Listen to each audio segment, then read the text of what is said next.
Welcome back po sa panibagong adventure ng ating pantutusok.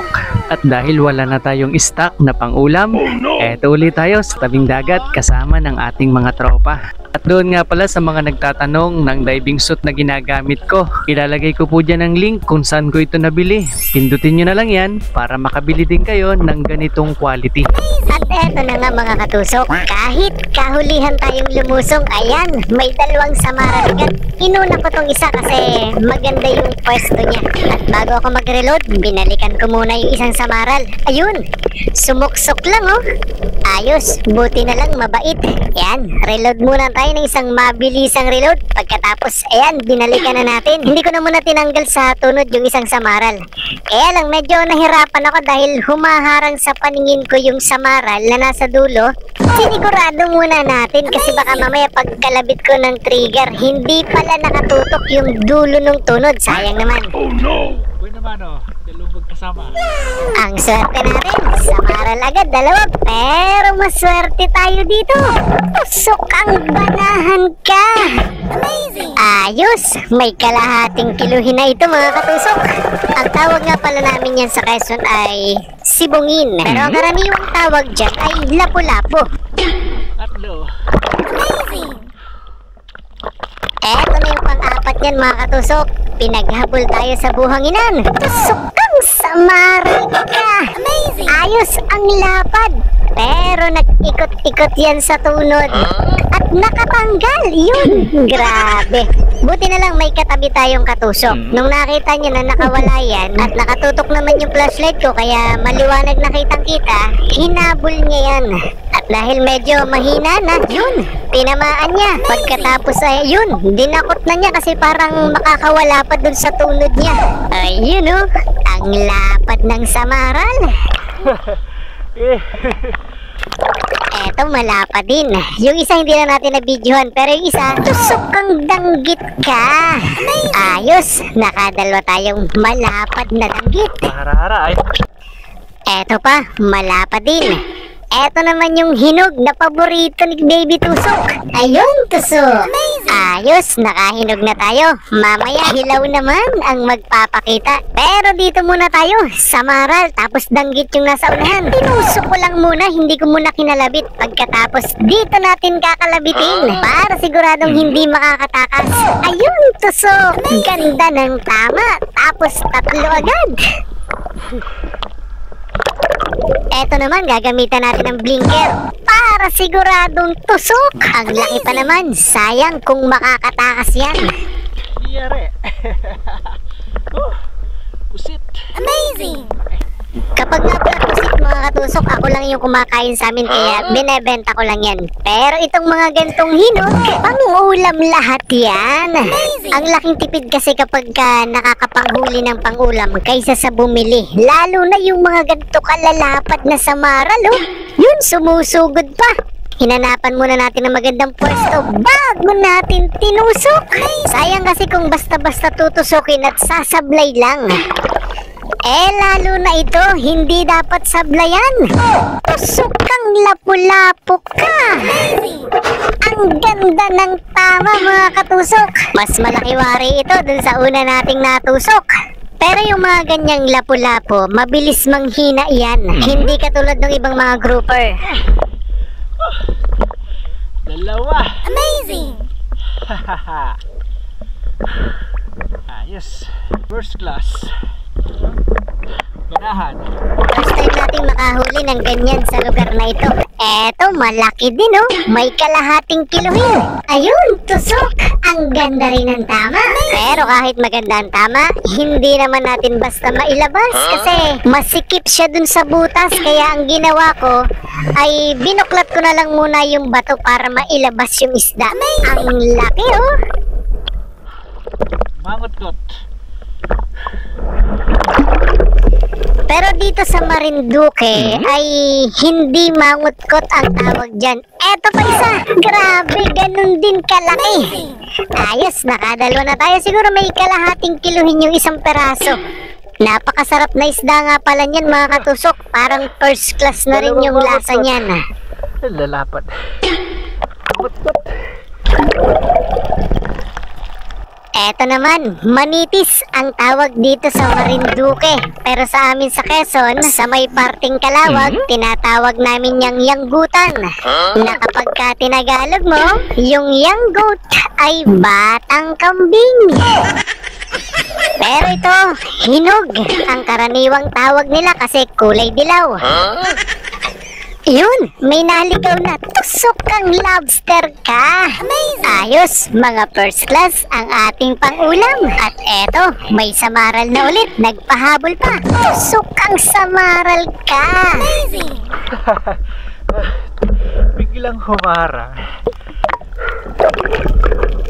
Eto pa, nakaharang din sa aking dadaanan. 2 danggit. Inuna ko muna yung isa. Pagkatapos, dali-dali tayo nag-reload. At nang hanapin ko yung pangalawa, aba, tumabi sa malaking baraka o sigapo. Siyempre, tutusukin natin yung mas malaki at masarap na pangulam. Amazing!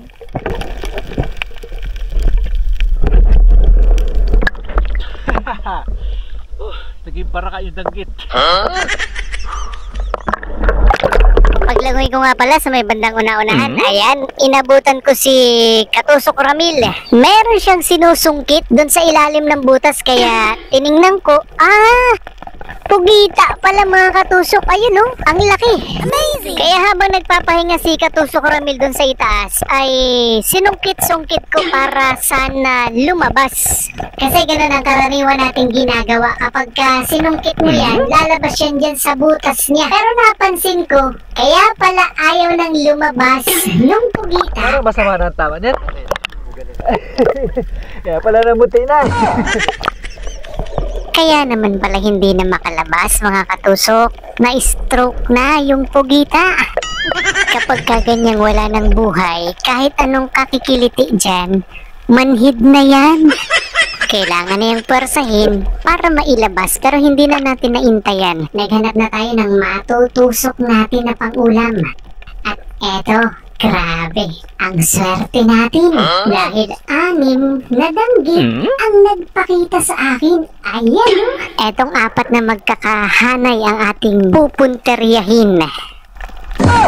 Ayun, tusok. Amazing! Ilan kaya ang ating natusok dun sa 4 na Ayun! Nakatatlo tayo! Amazing! Sayang, nakaligtas pa yung isa. Nakatatlo naman. Eto ang pangatlo rin mga Katusok. Ang laki rin oh. Try natin na may stone shot. Tusok kang mangutkot ka. Yun, parang magandang tama. Walang kagalaw-galaw. Oh, sabi na eh. Ayos. Ang gaganda ng mga biyayang kaloob sa atin ngayong gabi. Amazing! 3 mangutkot. Lalapad. Eto malapad din. At 2 magkatabing hinog. Try natin na pagdikitin sila. Naku, sayang. Mailap. At dahil mailap ka, ikaw ang una kong tutusukin. Kapag kasi inuna natin yung isa, mawawala na yung mailap. Kaya, yun ang inuna natin. Tapos, binalikan natin tong isa. Hindi ko na kinalabit yung trigger kasi nakasandal naman, di ba? Kapag ka nakasandal, maganda tusukin yun. 2 hinog. At hindi ko pa nga pala na ilalagay sa lagay yung 2 hinog. May nagpahabol ng samaral. Ayun! Ang ganda ng pagkatusok. Ayos! 3 sunod-sunod. 3. Eto pa, magkasama na naman. Try ulit nating pagdikitin. Baka sakaling close sila. Pero ayaw talaga. Hindi siguro to magjowa kasi ayaw magdikit. Baka nagmamarites lang sila. Baka tayo niya magdikit. Pero itong kasunod kong nakita, ayan o, dikit na dikit sa bato. Akala siguro pag nakatago ang mata, hindi nakita yung katawan niya. Pero dahil hilaw pa yan at kulay berde, dito tayo sa hinog. Tusok kang hinog ka. Eto kasing hinog, masarap na yung lasa niyan. Yung kasing berde, hilaw pa yun. Baka maasim pa yun. At dahil tayo na naman ng kahuliang umahon, eto na lang inabutan natin si Katusok Alvin. Eto yung mga huli niya oh. yung mga huli ng mga kasama nating iba nakalagay na dun sa lagayan nila. Marami ding nahuli si Katusok Alvin, no? May pangbigas na, may pang-ulam pa. Ayan, minadali na natin para mailatag natin yung mga huli natin dito. Yan. Oh, hindi marami yung huli natin mga katusok, pero pinili lang natin yung malalapad at masasarap na pang-ulam. Sa palagay ko naman, aabot na yan ng nasa 3 araw. Ito yung huli natin kagabi mga katusok. Oh. Pagkatapos ay, eto ang kasama. Yan oh. Meron tayong 2 lapu-lapu. Tapos ay 3 malalapad na mangotkot. Tsaka isang malaking panos. Tapos eto yung iba. Yeah. Sa palagay nyo mga katusok, aabot kaya ng 3 araw yan? Pero syempre, bago maubos yan, balik dagat ulit tayo. Ayan, lulutuin na natin ang ating recipe. Ayan o, sweet and sour. Ching!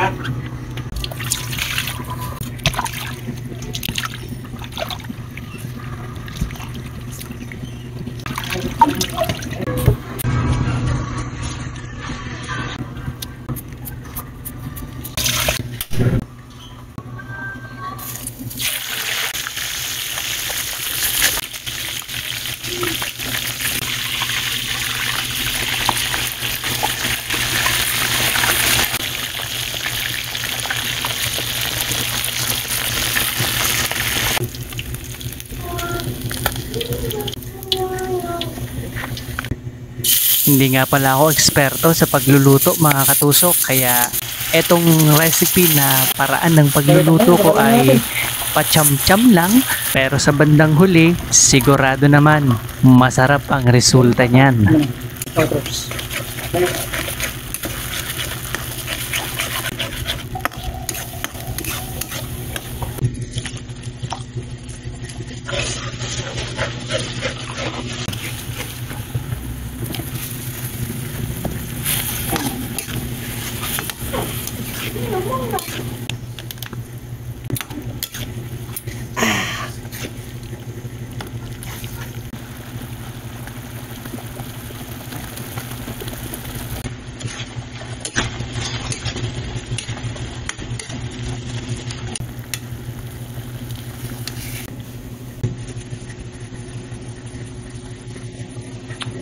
Hapko.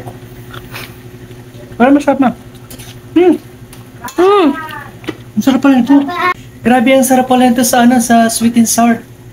Talagang maasim-asim na matamis-tamis. Tapos sasamahan pa ng mukhang maasim. Yes? Tama na, tuyo na. Paano ba yan? Pas muna tayo sa diet ngayon. Kapag ganito kasarap ang ulam, ewan na lang kung makapag-diet ka. Luto na! Lapu-lapu! Lapu-lapu! Lapu-lapi! Lapi-lapa! Kain! Sweet and sour. Huh? I want fish. Sure. Oh.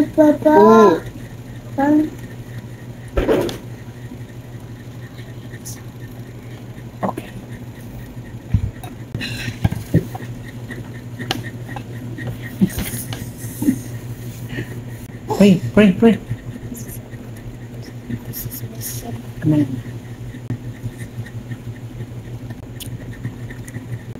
Kain po. Kain po. Ang shoutout natin mga katusok sa susunod na episode na lang. Thank you for watching po. Ingat po kayo palagi.